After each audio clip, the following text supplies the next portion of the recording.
Esta es la actividad que tenemos propuesta para hoy.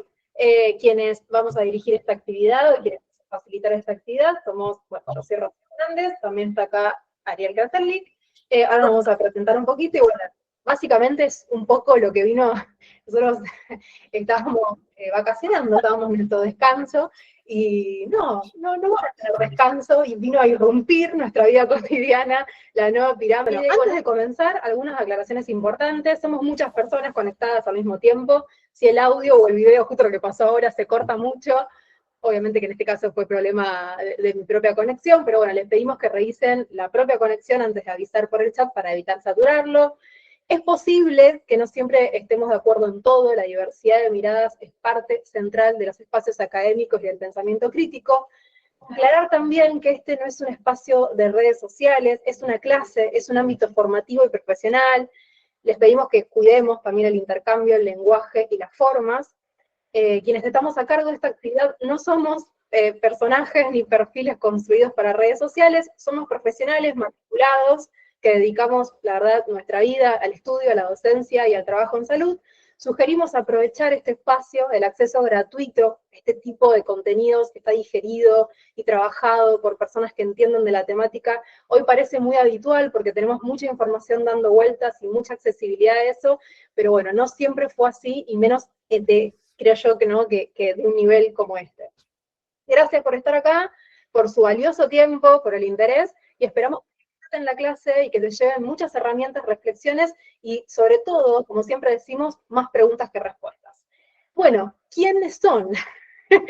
¿Quiénes son? Bueno, yo soy Rocío Hernández, soy licenciada en nutrición, soy más conocida como @nutriluca, también soy psicóloga social, y junto con Ariel Kraselnik, que está acá también, que justo estuvo hablando antes, que es médico especialista en cardiología, que está doctorando en ciencias biomédicas en la UNR, dirigimos un espacio que es un espacio universitario, que es un curso de posgrado universitario de nutrición basada en plantas en la Universidad Nacional de Rosario, en la Facultad de Ciencias Médicas. Ya este es el 6º año que vamos a hacer, junto con un gran equipo que tenemos, que no vamos a presentarlos a todos, pero están acá, están a disposición también, que pueden interactuar con ellos en el chat y demás. Es Franco, Luji y Gaby, que son los tutores del posgrado. Y bueno, y más equipo que hay detrás de todo esto que nos colaboran y nos ayudan. Pero vamos directo a, como les habíamos comentado, a hoy. En principio, responder esta gran pregunta, ¿no? Yo creo que vamos a hacer una leve introducción sobre lo que son las guías alimentarias, pero fundamentalmente, ¿para qué sirven las guías? Primero esto, ¿no? Las guías alimentarias basadas en alimentos son un conjunto de instrucciones ofrecidas por los gobiernos a los ciudadanos, a todos los ciudadanos, sobre cómo comer bien. Esto es, bueno, bien, ¿no? Tenemos que sentarnos a definir, a afilar el lápiz para entender qué significa comer bien, porque no va a significar lo mismo para todos y todas. Pueden usarse para promover dietas saludables, así como servir de base para la formulación de políticas alimentarias agrícolas, que esta es una de las principales funciones de guías alimentarias basadas en alimentos. Sí, ¿alguien habló? No, Rob, tranqui. Hay que deshabilitar los micrófonos. Ahí lo estamos viendo. Bien. Sí, chequeen por favor los mic, así no se van metiendo y aparece un inodoro ahí dando vueltas, alguien diciendo algo raro. Entonces es cierto que nos tenemos que sentar a preguntar, al menos, ¿no? Que quizás no vamos a tener todas las respuestas hoy, pero se las dejo ahí picando, y obviamente el que se quiere rascar se rasque. ¿Qué es comer bien? ¿Quién lo define? ¿Desde qué lugar define? ¿Qué es saludable? Porque tenemos muchas conceptualizaciones acerca de lo que es sano o no es sano. ¿Para quién es saludable? ¿Quiénes intervienen en ese saludable? ¿Interviene el planeta? ¿Intervienen las demás personas? ¿Intervienen? ¿Qué rango etario interviene? Bueno, demás. ¿Cuáles son las funciones de las guías alimentarias? A pesar de todas las limitaciones y deficiencias, hay que reconocer que las guías alimentarias basadas en alimentos mundiales de todo el mundo, ahora vamos a ver cuáles son los países que tienen guías alimentarias, no todos tienen, tienen sus limitaciones y deficiencias de ella, pero es importante que existan. Es un componente fundamental de una política alimentaria coherente, ofrecen un lineamiento oficial, accesible y fácil de entender de cómo se debería comer y una búsqueda de ruta necesaria, es como la base, lo básico, en lo cual deberíamos conversar. Para ser potenciales necesitan estar basadas en datos, basadas en evidencia. y contar con una amplia difusión entre el público en general y los profesionales de la salud, y deben constituir el fundamento de la elaboración de políticas e intervenciones, que como les decía, esta es una de las principales funciones de las guías alimentarias basadas en alimentos. Son las que deciden dónde se va a poner el dinero, en comités escolares, en las normas de contratación pública, en las regulaciones vigentes, también en cuanto a materia de marketing y publicidad de alimentos, etcétera, etcétera. Y como he dicho en muchas oportunidades, quienes me han escuchado, hay muchos actores sociales que intervienen en la creación de las guías alimentarias basadas en alimentos y en las guías alimentarias. Y la industria es uno de ellos. La industria está dentro de la mesa, se sienta en la mesa de negociación de lo que, en la gestión de las guías alimentarias, de todo el mundo, ¿sí? De todos los lugares, de todos los lugares. Hay dos artículos que les presento, y también, obviamente, que no lo vamos a indagar a los dos, pero sí se los presento para quien quiera seguir indagando en esta temática. Por un lado, es una revisión global de las guías alimentarias basadas en alimentos, y por otro lado es el famoso artículo Platos, Pirámides y Planeta, que está espectacular. Siempre lo comento, me parece un trabajo fenomenal que hizo Fisher y Internet. Muy conocido, Platos, Pirámides y Planeta, está también en castellano, así que lo pueden leer de fácil lectura, accesible. Según las 215 países que tenemos, eso que ven en verde son los lugares que tienen guías, los países que tienen guías alimentarias, ¿sí? Solo 83 tienen guías alimentarias. Y uno dice, uy, son 83, y acá uno puede pensar, uy, yo pensé que existía solamente la de Argentina y ahora la nueva esta, o la vieja de Estados Unidos. No, cada país, cada región, cada contexto sociopolítico, histórico, temporal, ¿no? Un montón de cuestiones, elige, ¿no? Y gestiona su propia guía alimentaria. Bueno, ahí está un poco la página de la FAO, donde si uno indaga, tiene todas las guías alimentarias como para leerlas. No niego ni afirmo que leí las 83, porque esto es un trabajo que hacemos para el posgrado de nutrición basada en plantas, y fue fabuloso ese trabajo, porque entendí lo que pasa en cada sector. Cuando uno contextualiza las elecciones alimentarias, le es más fácil, o quizás es más eficiente entender la realidad de lo que elegimos para comer como población. Y les voy a presentar algunas de Latinoamérica, habla hispana, otros nos vamos a ir un poquito más para arriba y otros nos vamos a cruzar un poco el charco. Brasil tiene guías, las últimas guías que tiene son 2014, eso ya son viejas, pero tienen conceptualizaciones muy interesantes. En primer lugar, habla de lo ambientalmente sostenible, habla de la comensalidad, algo fabuloso, me parece, incluir en una guía, habla de los pasos para hacer una dieta saludable, que son espectaculares los pasos que siguen. Las pueden ver, están también disponibles, tienen videitos generalmente de difusión y divulgación. Y algo muy interesante que quería destacar con respecto a Brasil, que estas guías son pioneras en su enfoque en alimentos naturales o mínimamente procesados. Uno dice, uy, ahora por suerte sacan los productos ultraprocesados. Ninguna guía se atrevería a poner productos ultraprocesados, los pone por ahí como calorías discrecionales, como a lo mejor lo hacen las guías alimentarias para la población argentina, pero nadie aconseja productos ultraprocesados. Eso es un error de base de no comprender la guía, básicamente. Brasil fue pionera en esto, en hablar de alimentos naturales o mínimamente procesados, bueno, promover una dieta basada en comida fresca y recién hecha, y desaconsejando los ultraprocesados, basándose en la regla de oro de preferir siempre lo natural a lo procesado. Eso ya lo dijo una guía acá nomás en el 2014. En el 2022 salieron las guías alimentarias de Chile, que siempre las guías tienen, generalmente, no siempre, mensajes para que se difundan más rápido, que son lo que las personas que a lo mejor no tienen conocimiento de nutrición o no leen las 400 páginas que siempre tienen este tipo de documentos, que me parece bárbaro que eso pase, digo, uno tiene que leer los mensajes y tienen que ser entendibles. Bueno, y estas son algunas de las, como les contaba, vuelvo al eje de los mensajes de las guías alimentarias para Chile. Y fíjense que el punto número 10, protege el planeta, cuida el agua, no botes comida, separa basura y recicla, etcétera, etcétera. Muchos de esos mensajes contemplan lo que tiene que ver, bueno, no solo lo que decimos siempre, que es una sola salud, ¿no? La construcción de la salud no solamente individual, sino también la salud planetaria, del ecosistema, etcétera, etcétera. Bueno, come sano, cultiva las tradiciones y protege el medio ambiente. Bueno, etcétera, etcétera. No olvidemos comer legumbres 2 o más veces por semana. Estas son algunas de las cosas que yo simplemente le hice un screenshot a las guías alimentarias chilenas. ¿Qué pasa con las guías alimentarias mexicanas que estuvieron? Muchas personas nos comentaron, y aguanten las mexicanas, y qué sé yo. Sí, lo cierto es que las guías alimentarias mexicanas de 2023 incluyen lo que es una alimentación, o incluyen la discusión, que es la parte importante de todo esto, que se empiece a pensar y que haya antecedentes de discusión sobre lo que es una alimentación saludable y sostenible. Sostenible no solamente para las personas que la hacen, que sea sostenible para toda su vida y que eso proteja su salud, sino también que sea sostenible para el planeta que vivimos, básicamente. Y de hecho, estas guías hacen esa comparación entre alimentos que no son buenos para el medio ambiente y alimentos que sí ayudan al medio ambiente, basados en muchos datos con una fuerte y consistente evidencia científica. Y bueno, de los mensajes que tienen las mexicanas, las guías mexicanas, son algunos de estos. Me encantó a mí particularmente que hayan puesto como una persona que me dedico a alimentaciones en infancias y acompaño familias. Fíjense el punto número 1, el mensaje número 1, durante los primeros 6 meses de vida los bebés necesitan solo pecho y después, junto con otros alimentos nutritivos y variados, hasta por lo menos los 2 años de edad. Digo, que se empiece a hablar de la alimentación antes de la comida específicamente, ¿no? La primera comida es el pecho o la lactancia humana, en el caso de que sea posible. Bueno, entre otras cuestiones, como por ejemplo, consumir diariamente frijoles, ¿no? Lentejas o habas, preparados como guisados, sopas o con verduras, que tienen proteínas y fibras, son prácticos económicos, etcétera, etcétera. Esto está accesible, esto uno puede googlear y la baja la guía y la puede leer. Digo, está disponible, no es información encriptada.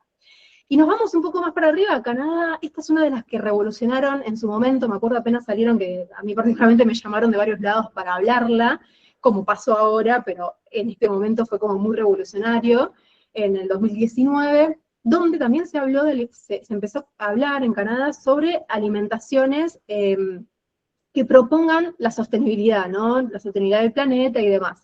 Pero hay algo que revolucionó, a mí los platos, esto es una opinión personal, los platos siento que pueden graficar mejor que una pirámide, quizás.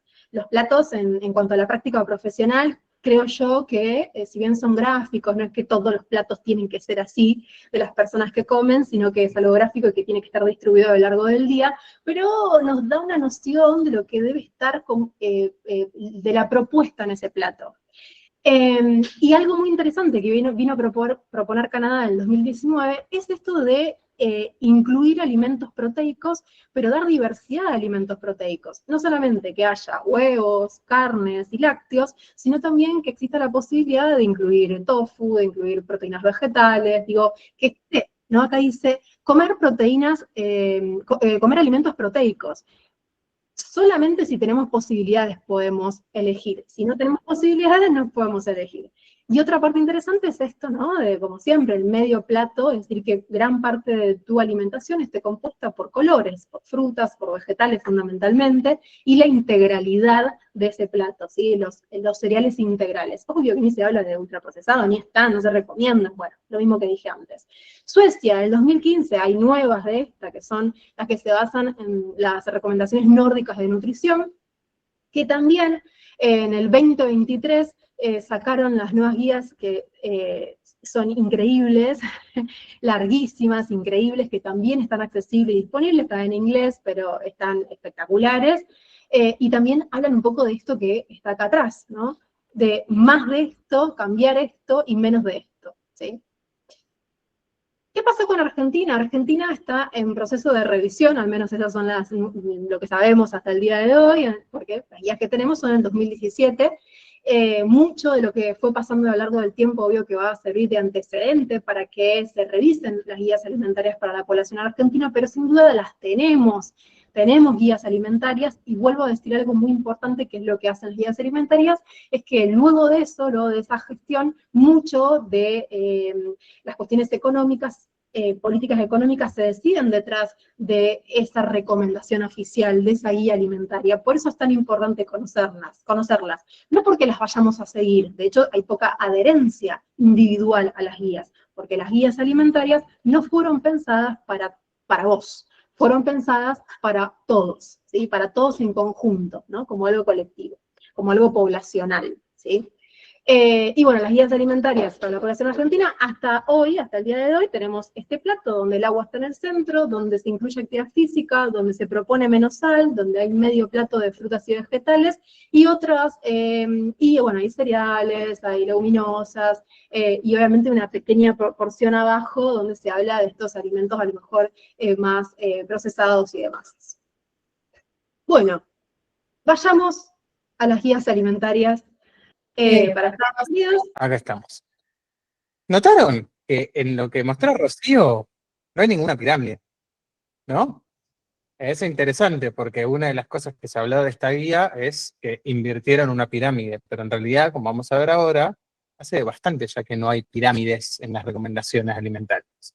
Pero empezamos por lo bueno. Al fin la nutrición pasa al centro de la discusión. Esto es muy importante.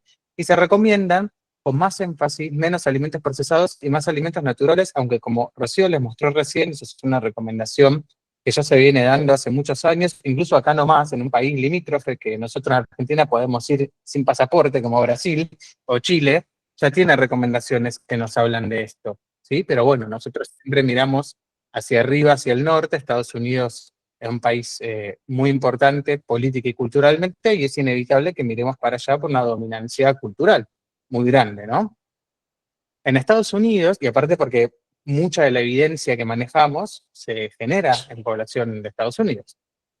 La realidad es que la salud de los estadounidenses, desde el punto de vista del metabolismo, es muy mala. En todo el mundo pasa esto, pero en Estados Unidos es más exagerado que en otros países.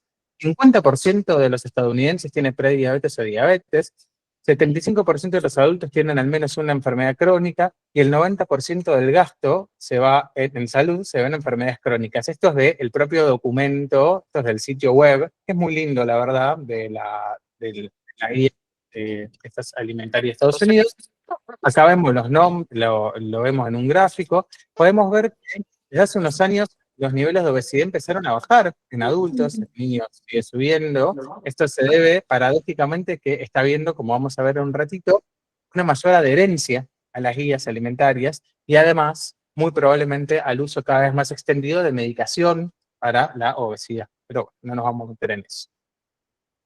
Y es muy importante que en Estados Unidos, que en todos los países, ¿no? Pero concretamente en Estados Unidos se empiece a poner la alimentación en el centro de la discusión en salud, porque en todo el mundo las cuestiones alimentarias, como vemos en este ranking, son responsables de gran parte, si no de la mayor parte por sí, el principal factor de riesgo del comportamiento de los hábitos para enfermedades crónicas. Acá vemos, por ejemplo, para enfermedad cardiovascular, que es la primera causa de mortalidad, infartos, ACV, insuficiencia cardíaca, lo que serían los riesgos alimentarios, cuestiones de la dieta.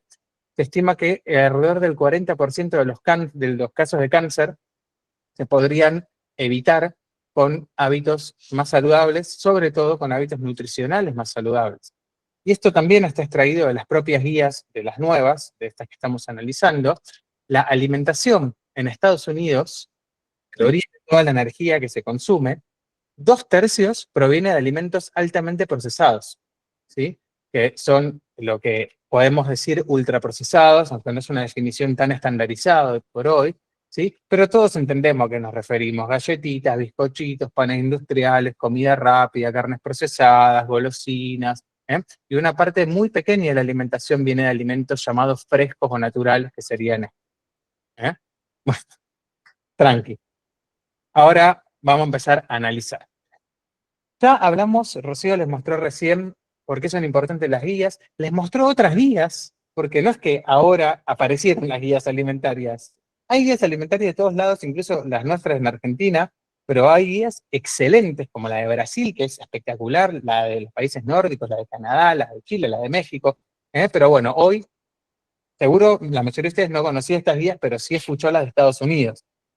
Entonces vamos a hablar de los puntos polémicos que vamos a discutir hoy. Primero, por cómo se comunicaron estas nuevas guías, ¿no? Se invirtió la pirámide. Segundo, vamos a hablar de la cuestión de las proteínas, que se aumenta la recomendación de proteínas con mucho énfasis en la de origen animal. Y vamos a hablar del concepto de grasas saludables, que es capaz lo más extravagante de esta guía, como ahora vamos a discutir.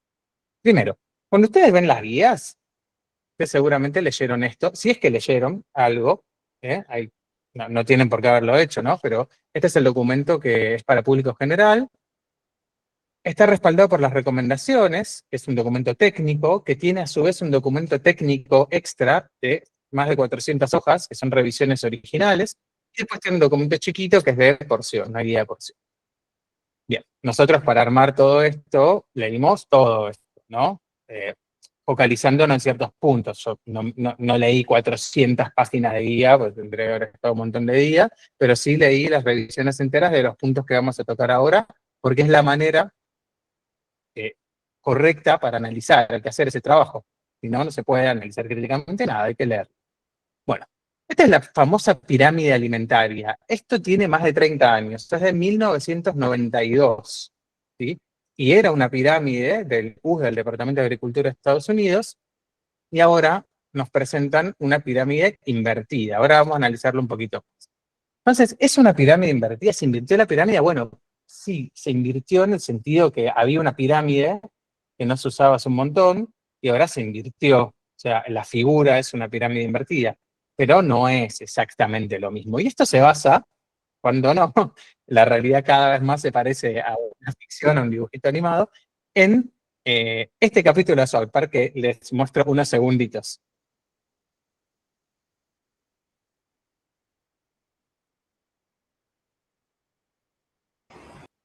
No tiene audio. No importa. No importa, no importa, la verdad es para mostrarles que esto es de un dibujito de South Park, que es del 2014, que South Park es una serie que es para mí de las mejores que existen, por la forma en que satiriza todo, y que bueno, aunque esto parezca un chiste, la comunicación del Departamento de Salud de Estados Unidos fue a partir de este capítulo. Ellos mismos subieron en sus redes sociales esta comunicación de que se invirtió la pirámide. Y yo los invito a escanear este QR ahora, y les va a aparecer, no se tienen que loguear a ningún lado, escanenlo con el celu, y les va a aparecer para completar una palabrita, que la palabrita es lo primero que ven acá, o qué es lo primero que ven, o qué es la impresión que les genera esta pirámide apenas la ven. Esta es la nube de palabras que ustedes van poniendo, ¿no? Fíjense qué confusión acá. Grasas saturadas, pollo, carne, triángulo, desorden, manteca, proteínas, zanahoria, ¿verdad? Tan grande la zanahoria. Bueno, pues saco esto. La primera impresión es lo que cuenta. Acá lo que estamos viendo claramente es carne y lácteos. ¿Por qué? Porque uno lee de izquierda a derecha y de arriba para abajo. Entonces no es casual que esto aparezca lo primero sea un bife, y que sea una carne roja no es casual tampoco. ¿Sí? Carne, leche, un cartón entero de leche, ¿sí? Un pollo gigante que está arriba de todo, ¿eh? Incluso la carne por arriba, el pescado graso, el yogur, ¿sí? Vemos porciones grandes de fuentes de proteína y grasa animal y pequeñas o ausentes de la vegetal. Vemos que la proteína vegetal está prácticamente ausente. La vemos al lado de los vegetales, ¿no? Los porotos verdes, serían green beans, o peas, que serían arvejas. Acá vemos un bolsito de porotos, una nuez, una almendra, ¿no? Contra un litro de leche y un bife enorme, ¿eh? Y aparte no refleja las recomendaciones, ¿sí? Por eso hablamos de que la pirámide no es tan invertida, es más que nada una cuestión de marketing. ¿Por qué? Porque en esta guía se recomiendan 2 a 4 porciones al día de granos integrales, granos enteros, pero por algún motivo están acá abajo. ¿Sí? Esto no refleja las recomendaciones, esto te hace pensar que casi no tenés que comer granos integrales, y eso no es cierto. La guía te dice específicamente que comas 2 a 4 porciones al día de granos integrales, 5 porciones de frutas y vegetales, y vemos las frutas absolutamente dispersas, no se entiende en el orden jerárquico dónde están. Y proteínas tanto el reino vegetal como animal, aunque hay un sesgo claramente pro-animal, como vamos a ver dentro de un ratito, y el límite de grasas saturadas el 10%, que podemos ver que las fuentes de proteínas y de grasas son fuentes altas en grasas saturadas, como queso, carne roja, leche entera, dice específicamente whole milk, leche entera, manteca, un pedazo, un pan de manteca que mide más que una fruta o que el fruto seco, lo cual hace que no tenga sentido una pirámide. El sentido de la pirámide es jerarquizar elementos de la base hasta la punta. Los de la base se comen más y los de la punta se comen menos. Esta es una pirámide invertida. Esta pirámide tiene una palta y una papa y la manteca al lado de un racimo de uvas y la carne roja al lado de las zanahorias. No tiene sentido, por eso es una cuestión marketinera el tema de la pirámide, ¿no? Pero bueno, evidentemente se le dio mucha prensa y funciona. Estamos haciendo esta masterclass, así que evidentemente funciona. Bien.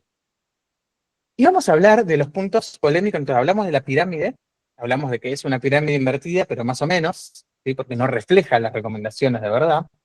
Y vamos a hablar ahora del otro punto polémico, que es el tema de las proteínas y las grasas. No vamos a hablar de todo lo que toca la guía, porque tendríamos que hacer un curso de esta guía, sería gigante. Hablemos un poquito de las proteínas. ¿Qué nos dicen las guías? Las guías nos dice, priorice comidas, fuentes de proteínas en cada comida, en cada evento de comida, ¿no? Y dice, priorizar, proteínas de alta calidad y nutricionalmente densas como parte de un patrón alimentario saludable. Consume una variedad de proteínas de origen animal, como huevos, pollo, pescado y mariscos, carne roja, y también de origen vegetal, como legumbres, lentejas, porotos, arvejas, semillas, legumbres y soja. ¿Sí? Ya ven que esta recomendación no se refleja mucho en la pirámide, ¿no? En el dibujo, que es lo que más se publicita. Nos habla de los métodos de cocción, no nos vamos a meter con eso, ¿sí? Y nos recomiendan que limitemos la sal y el azúcar agregado. Igual con la sal no son muy precisos, igualmente después sí recomiendan limitar el sodio. Y vamos a discutir esto, el aumento de la cantidad de proteína expresada en gramo de proteína por kilo de peso que recomiendan, que esto es un cambio bastante notable. Vamos a hablar primero de eso. No vamos a desarrollarlo tanto porque si no, nos va muy pasado mañana esta clase, de esta máster, pero sí es interesante que sepan que las recomendaciones como oficiales o tradicionales de proteína, basadas en estudios de balance nitrogenado, muy prolijos, a largo plazo, contemplando adaptaciones y contemplando un amplio rango de situaciones fisiológicas, es de 0,8 gramos kilo día de proteína. ¿Bien? No vamos a entrar de vuelta en detalle de todos los estudios que justifican esto, pero sí que son estudios bien hechos y metodológicamente muy rigurosos, pero existe una discusión en el mundo de la nutrición de si son insuficientes para el rendimiento, para la salud óptima. Y bueno, es una discusión larga, no la vamos a de vuelta a desarrollar en detalle acá, pero estas guías recomiendan subir hasta incluso duplicar a entre 1,2 y 1,6 gramos kilo día de proteínas. Pero hay algunos problemas con esto. Piensen que son guías alimentarias que se van a aplicar a todo lo que dijo Ross. O sea, tiene que haber una justificación muy buena para hacer esto. El problema, uno de los problemas, es que para hacer esto, después vamos a entrar con más detalle de la metodología de esta guía, que es la parte más floja. Se basaron en una revisión sistemática rápida que solo abordó la pérdida de peso, no abordó otros desenlaces de salud, y una revisión narrativa, que es una revisión que al no ser sistemática tiene un rigor metodológico muy, muy pobre, ¿sí? Pues una revisión donde yo selecciono los estudios sin tener un marco y demás, para adecuación nutricional. No hay metaanálisis. La mayoría de los estudios incluidos son en contexto de planes de pérdida de peso, incluyen ejercicio físico, otras intervenciones. Esto hace que el efecto en sí de la proteína sea difícil de determinar.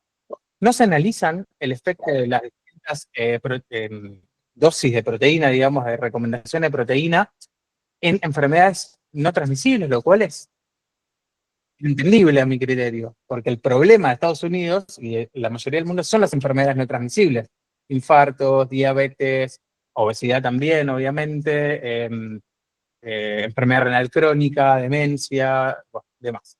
En Estados Unidos la mayoría de las personas ya están cerca de 1,2 gramos kilo a día de proteína, ¿no? O sea que ya están superando, ya están bastante bien dentro de todo, o sea, no es que están flojos de proteínas o... Y que la evidencia, además, para pérdida de peso es muy limitada. No es que comer más proteínas es una estrategia mejor que comer menos para pérdida de peso.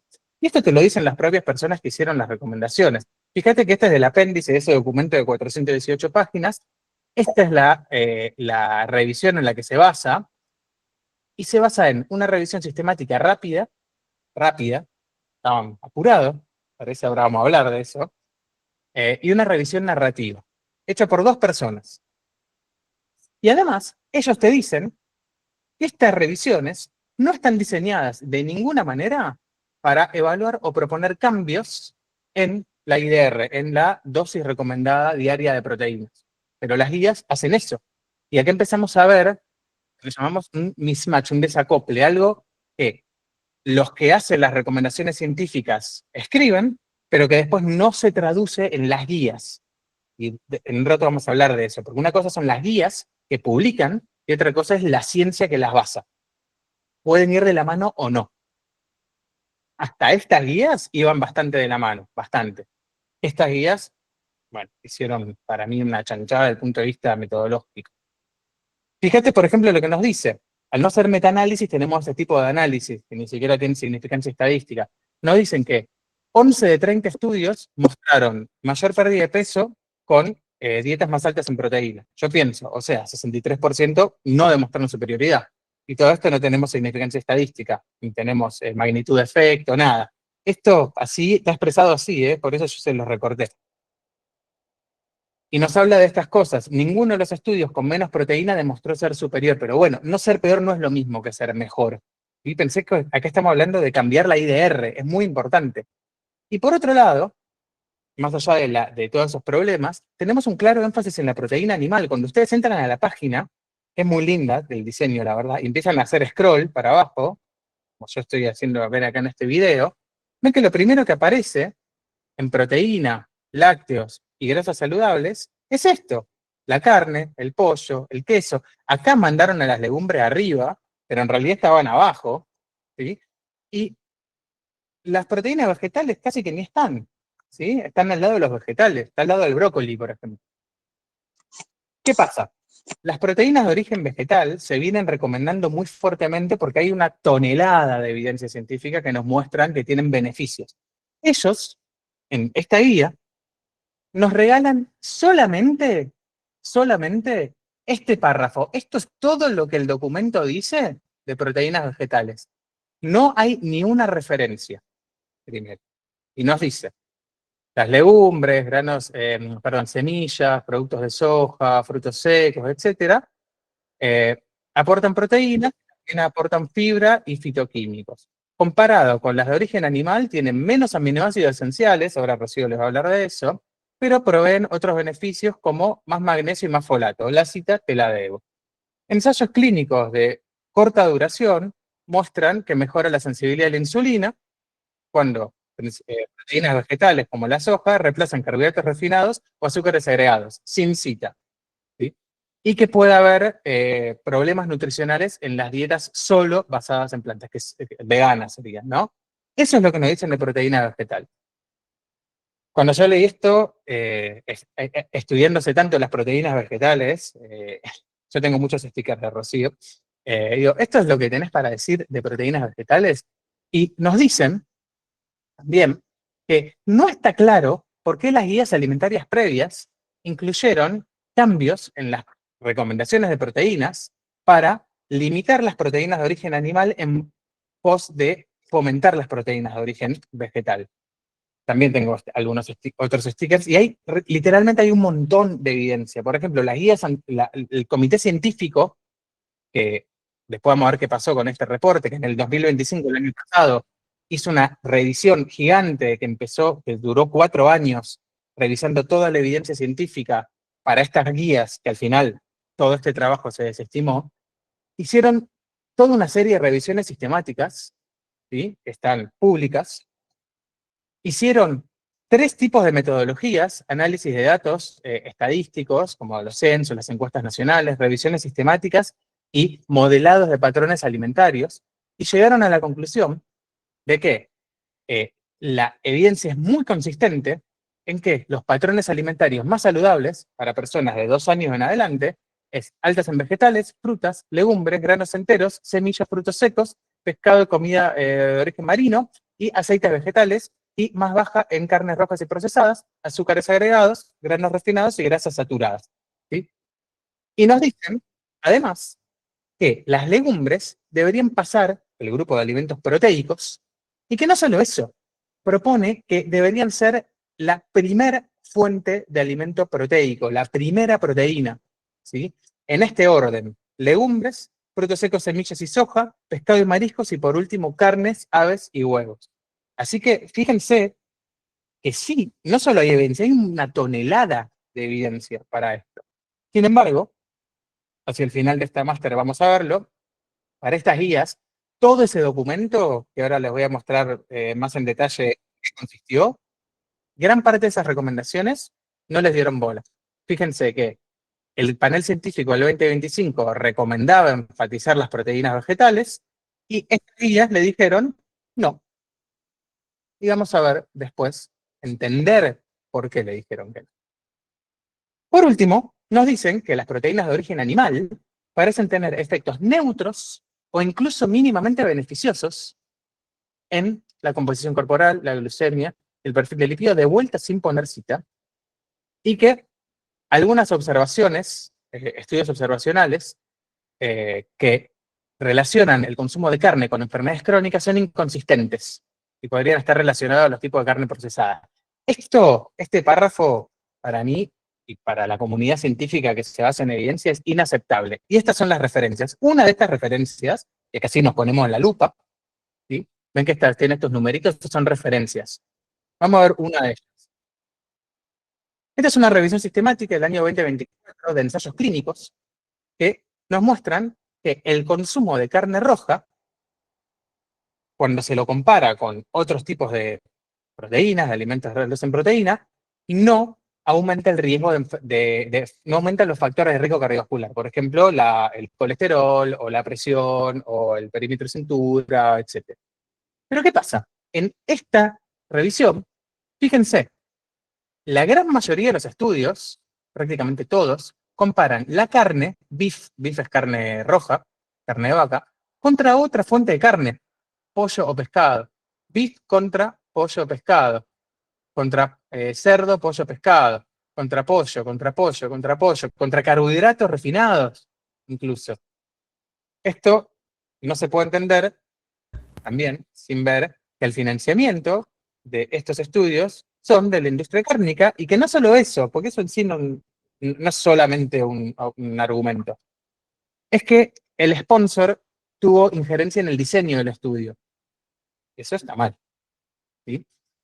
Y está mal sobre todo cuando vemos otros estudios que comparan la carne contra otras fuentes, como este metaanálisis, que yo siempre cito porque me parece conceptualmente muy bueno, nos dice que el efecto de la carne roja en el riesgo cardiovascular depende contra qué se lo compare. Si yo lo comparo contra otros tipos de carne, contra carbohidratos refinados, va a ser más o menos parecido.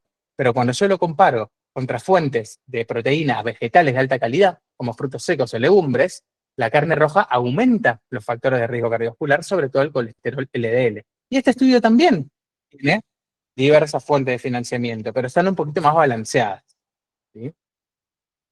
Este año, el 2025, perdón, se publicó un estudio que analizó la interferencia de la industria ganadera en los estudios y se ve algo muy interesante. Los estudios que muestran que la carne tiene un efecto beneficioso, todos beneficiosos para el aparato cardiovascular, están financiados. Y los que muestran que la carne tiene un efecto negativo, ninguno está financiado por la industria cárnica. Cuando vemos este tipo esto nos tiene que hacer mucho ruido, ¿sí? Hay una evidente interferencia de la industria. Y otra cosa que ahora les va a contar Rod respecto a las proteínas, esto es lo último a hablar de proteínas, es que uno de los argumentos que ponen es el tema de la calidad de la proteína.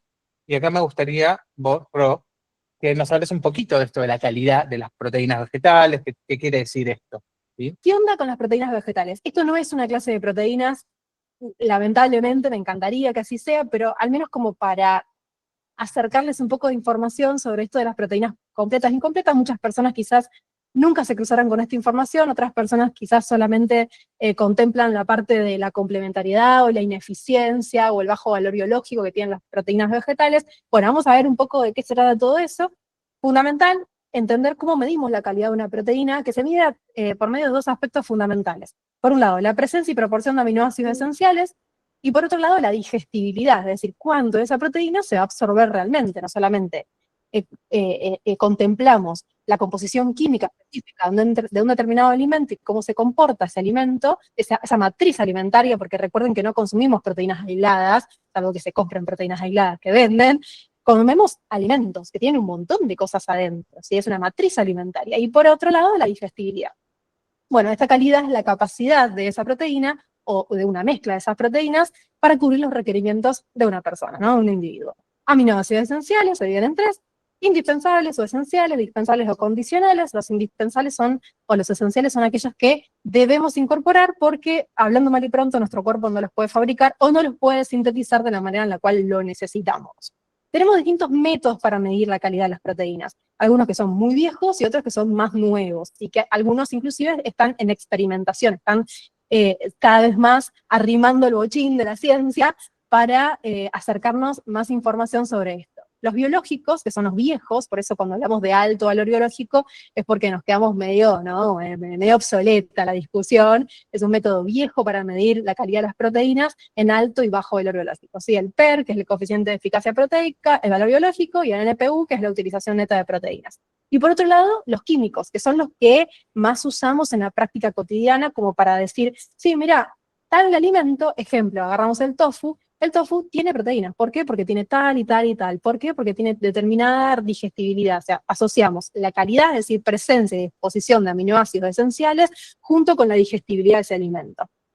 Para eso, generalmente usamos los métodos químicos: el score proteico, es decir, el puntaje o el cómputo aminoácido, y el PDCA o días.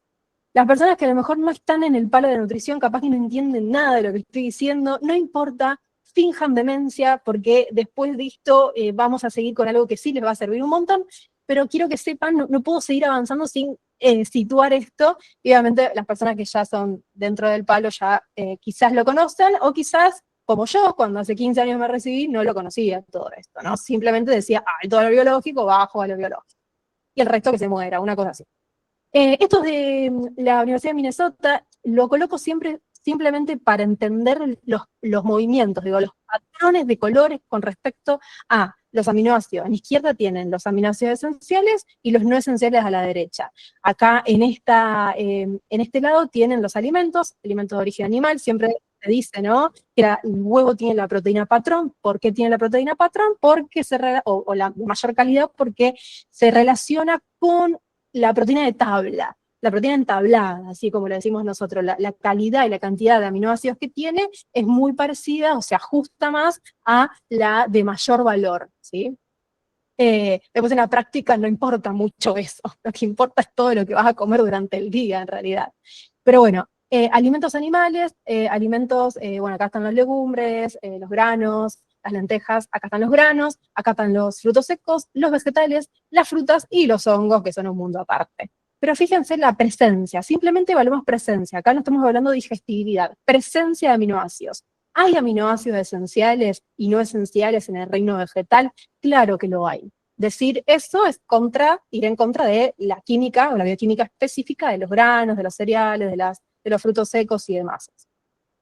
Esto es de USDA, que así como lo ven es como una radiografía del aminograma, así se llama, aminograma de determinados alimentos. En este caso les presento el aminograma de alimentos de origen vegetal.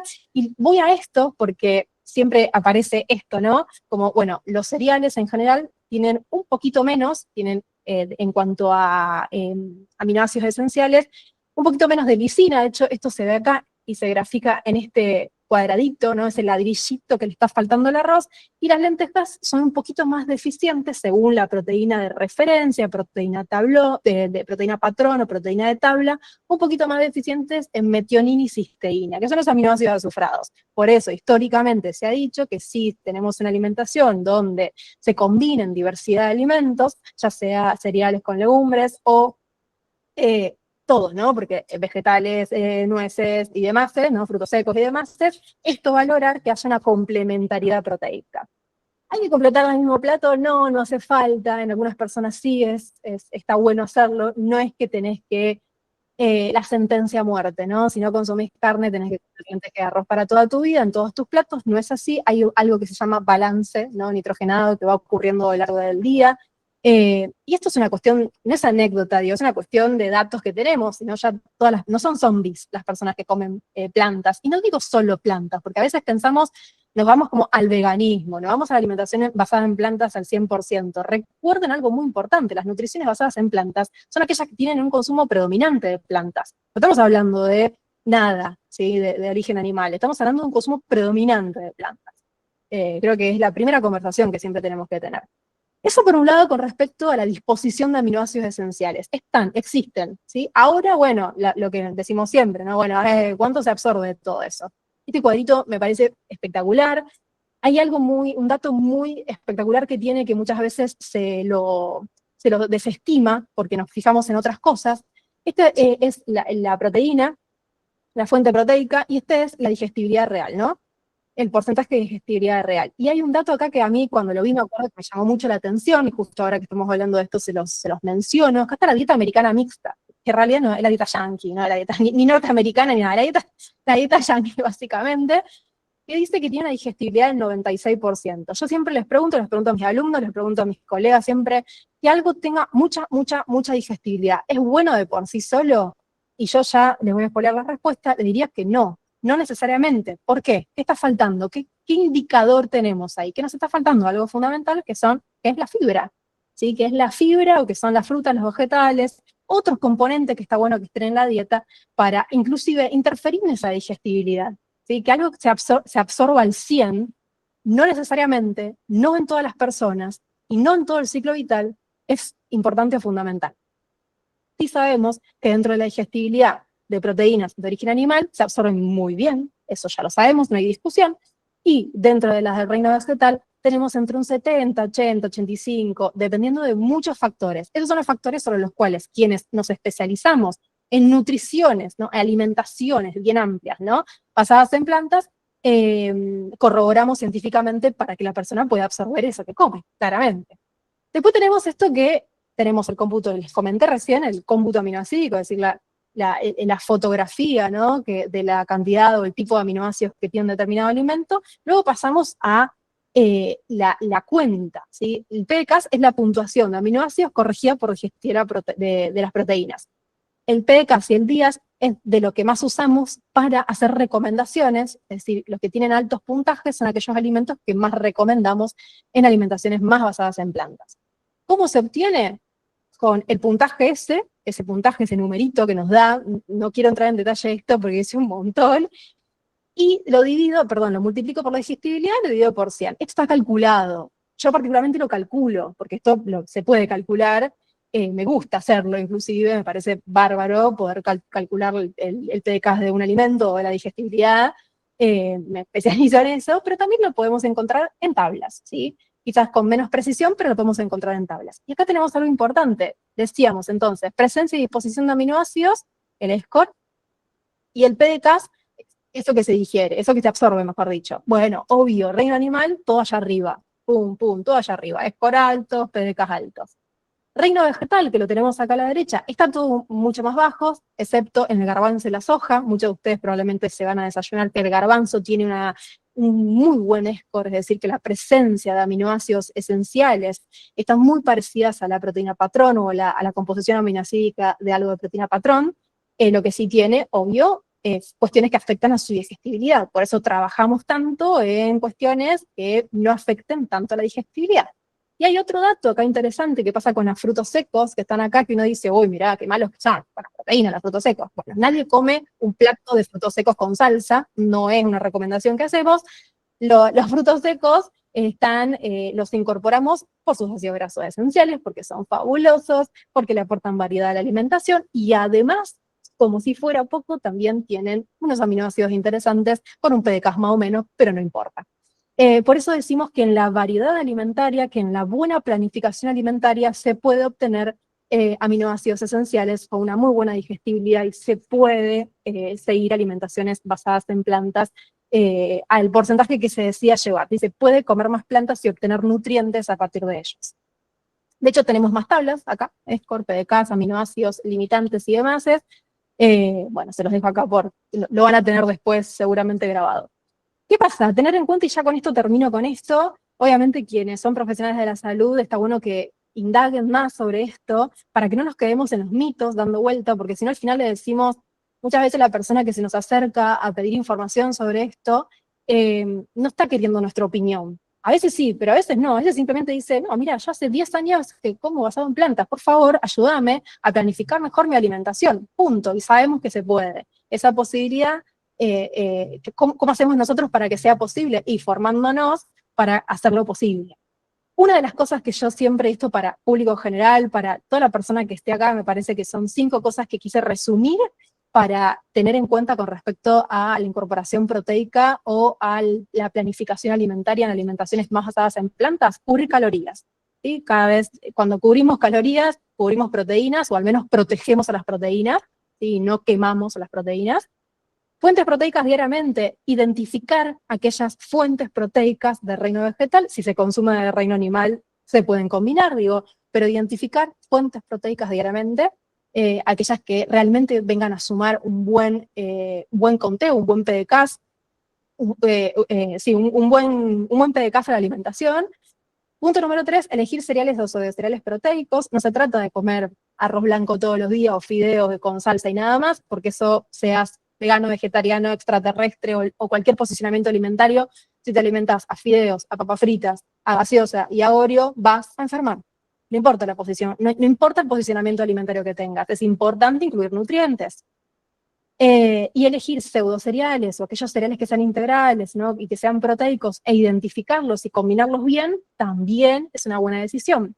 Enriquecer preparaciones, tenemos numerosas maneras de enriquecer preparaciones, no paro de contarlo esto en Instagram, que sea súper sencillo para las personas que me siguen, pero bueno, obviamente los profesionales tenemos que tener esas herramientas económicas, fáciles, que sean, y que la persona pueda adherir a enriquecer esas preparaciones, como ponerle levadura de cerveza nutricional, como ponerle semillas procesadas y usar otras alternativas. Y por otro lado, todo aquello que le podamos hacer al grano.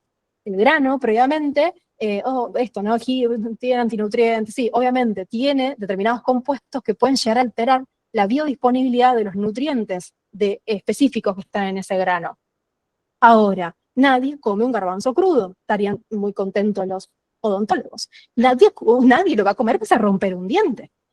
Entonces, todos los granos que consumimos tienen un proceso previo, mínimo el remojo y la cocción. Y después puede haber muchas otras cosas, hoy se está fermentando mucho, hoy se está utilizando mucho kefir, bueno, esto, ¿no? Como también esto de darle de comer un poco a esa microbiota y esa discusión que estamos teniendo por suerte en la actualidad, todo lo que implique hacer un manejo previo al grano, que no deja de ser cuestiones culinarias adaptadas específicamente para mejorar la biodisponibilidad de los nutrientes, bienvenido sea. Así que son estos 5 puntitos a tener en cuenta para aumentar la biodisponibilidad de las proteínas vegetales.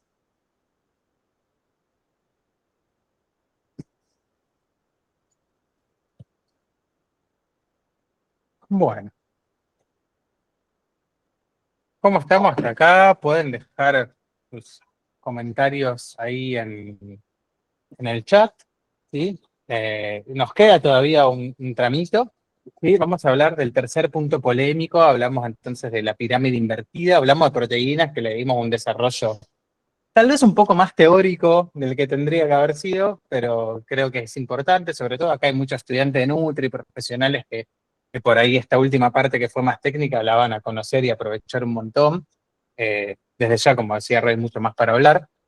Pero creemos interesante. Y ahora vamos a hablar de las grasas, ¿sí? De las grasas que también son, a mis criterios, si con la proteína para mí veníamos algo flojo en cuanto a la evidencia y las recomendaciones por cómo están formuladas, con las grasas para mí y para muchas personas que han hecho análisis de estas guías, se pegaron una derrapada fuerte. Ahora lo vamos a ver. Incorporen grasas saludables, ¿no? Esta es la recomendación, incorpore grasas saludables. Dice, las grasas saludables son abundantes en muchas comidas naturales, como las carnes, las aves, los huevos, los alimentos de origen marino ricos en omega 3, las frutos secos, semillas, lácteos enteros, aceitunas y paltas. es bastante llamativa esta lista que hacen, pero bueno, ahora les voy a explicar un poco por qué. Cuando cocine con grasas, o agregue grasas, por ejemplo, como condimento, priorice aceites que tengan aceites esenciales como el aceite de oliva, y otras opciones pueden incluir manteca o grasa tipo sebo, ¿no? Grasa vacuna. Esto, si identifican el problema con esto, háganmelo saber en el chat. Hay un problema muy grande en esta oración. Después vamos a verla, después se las voy a comentar, pero seguro hay más de uno le va a hacer ruido esto. Y en general las grasas saturadas no deben exceder el 10% de las calorías totales, lo cual es una recomendación basada en evidencia. Yo no voy a hacer una exposición tan larga sobre grasas porque es un tema complejo las grasas y hay mucho para hablar. A mí me gusta hablar de eso. Hace unos años he tenido un curso de grasas alimentarias y demás. De vuelta, vamos a tratar de resumirlo. Primero, simplemente para que entiendan las personas que capaz no están tan en tema, no son nutris o médicos, que cuando hablamos de grasas, hablamos de el tipo de ácido graso que predomina en el alimento. Las grasas saturadas son aquellas que están sobre todo en las grasas de origen animal y también en los aceites tropicales, como el aceite de coco. Se reconocen fácilmente porque son sólidas a temperatura ambiente o semisólidas. Las grasas trans, que son los que tenían las viejas margarinas, ya hace bastante que las margarinas no se hacen con grasas trans, pero sí están todavía presentes en algunos circuitos de productos industriales, que también son negativos para la salud. Los alimentos de origen animal, de animales rumiantes, tienen pequeñas cantidades de grasas trans también. Y después tenemos las grasas insaturadas, los omega 9, que es un tipo de ácido graso que en el aceite de oliva y en los aceites de tipo alto oleico. Vieron que hay aceites, por ejemplo, girasol alto oleico o de maní alto oleico, que son ricos en omega 9. Y después omega 6, ¿sí? Que están presentes en algunos aceites, como el de maíz, como el de girasol, y los omega 3, que están presentes en los frutos secos, una forma que se llama de cadena corta, el ALA, y en los alimentos de origen marino, que se llama EPA y DHA, que están presentes sobre todo en los pescados, en los mariscos. Ven que es un lío ya hablar de grasa, o sea, hablamos de grasa y ya metimos 500 clasificaciones, por eso no me quiero ir muy de tema, y esto es un poquito la parte de hablar de grasas, por ahí sí es un poquito más técnica para entender por qué estas recomendaciones nos hacen ruido, y capaz las personas, si vos que estás escuchando no tenés alguna mínima formación en todo esto, por ahí te resulta un poco áspero esto, pero no va a durar mucho. Como decía Ro, finjan demencia, porque ahora en unos breves minutos vamos a seguir. Pero para aquellos que sí comprenden un poco estas grasas, sabemos que el cuerpo de evidencia actual nos dice, de una forma bastante consistente, por varias líneas de investigación, que cuando las grasas saturadas, esas que están presentes en las carnes sobre todo, que son la principal fuente de grasas saturadas en la dieta norteamericana, se las compara con las grasas insaturadas que estaban en los aceites vegetales o en los omega 3, aumentan las lipoproteínas heterogénicas, lo que sería el colesterol malo, entre comillas, favorecen la resistencia a la insulina, que es algo negativo, ¿sí? Que es la base fisiopatológica de la diabetes, favorece la acumulación de grasa en el hígado, activan vías inflamatorias, inducen disfunción endotelial, hacen que las arterias funcionen peor, se relajen menos, alteran negativamente la microbiota intestinal, favorecen la producción de compuestos como ácidos biliares secundarios y la liberación de lipopolisacáridos, esto se llama endotoxemia, favorece que componentes de las bacterias, de las paredes de las bacterias pasen a la sangre y eso genera inflamación.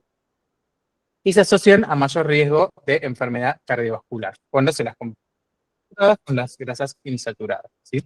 Y es por eso, con ese breve resumen, que todo eso que yo les dije da para hacer una clase en sí mismo, que de hecho en el posgrado lo desarrollamos un montón más, tenemos toda una clase entera de grasas, de los distintos tipos de grasas, pero en resumen, cuando yo veo grasas saludables, una cuchara de aceite de oliva o de manteca como equivalencias, y no yo porque a mí se me ocurre, sino cuando uno conoce la evidencia científica, es injustificable, muchachos. ¿En qué se basan? No hay una base. Cuando uno dice, bueno, vamos Para eso están los documentos, los apéndices. Vamos a leer qué dice los apéndices.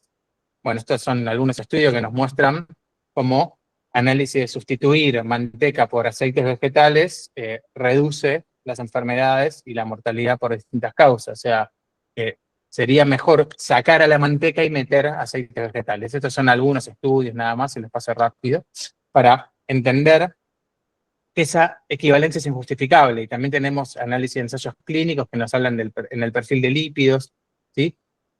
Sacar a las saturadas y meter grasas insaturadas es lo mejor hoy que nos dice la evidencia que podemos hacer, ¿sí? Por eso es muy llamativa esta recomendación y por eso yo me tomé el atrevimiento de, en lo que son el capítulo de grasas específicamente, denominarlas las guías del revisionismo, ¿sí? ¿Por qué el revisionismo? Me gustaría que no fuera así, pero lamentablemente estas guías dedican un porcentaje del capítulo de grasas, una magnitud del texto absolutamente desproporcionada, a criticar la evidencia y analizarla con microscopio que sustenta esta recomendación de limitar las grasas saturadas, aunque al final la dejaron, porque recuerden que nos recomiendan limitar las grasas saturadas al 10% de la energía total y reemplazarlas con grasas insaturadas. Algunos de los argumentos son estos.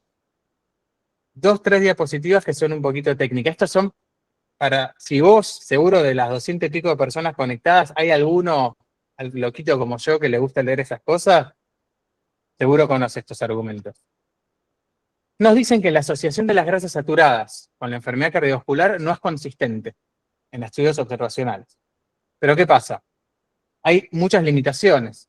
Por ejemplo, esto que llama contraste en la exposición heterogénea quiere decir que hay estudios que comparan mucha grasa saturada contra muchísima grasa saturada, y eso genera que no haya contraste en la exposición, ¿sí? Son estudios donde las poblaciones ya de por sí tenían consumos muy elevados, ¿sí? O al revés, consumos muy bajos, entonces no, las asociaciones van a ser negativas. Muchos estudios no hacen análisis de sustitución, como eso que les mostré recién, que se hace un análisis que diga, bueno, ¿qué pasa si saco la saturada y pongo la insaturada? Cuando se hace eso, le da que la insaturada es mejor que la saturada, y se agrupan desenlaces cardiovasculares con distintas fisiopatologías. Las grasas saturadas, el principal mecanismo que media su efecto nocivo es el aumento del colesterol LDL.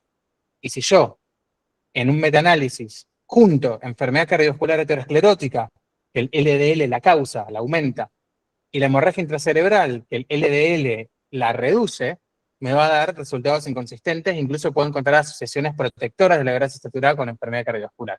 Perdón por esto que es muy técnico, yo lo sé, pero quiero que entendamos que los argumentos que da son muy debatibles, muy cuestionables.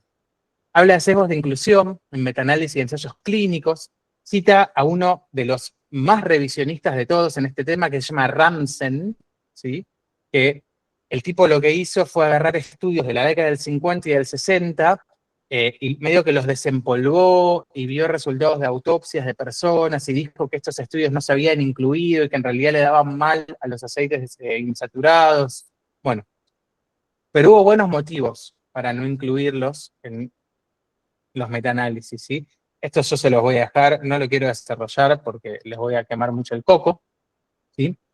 Y se dedica gran espacio a criticar estudios, que son válidas las críticas. Hay un estudio que se critica mucho, hasta se le dedica una figura entera a un estudio de la década del 60, ¿sí?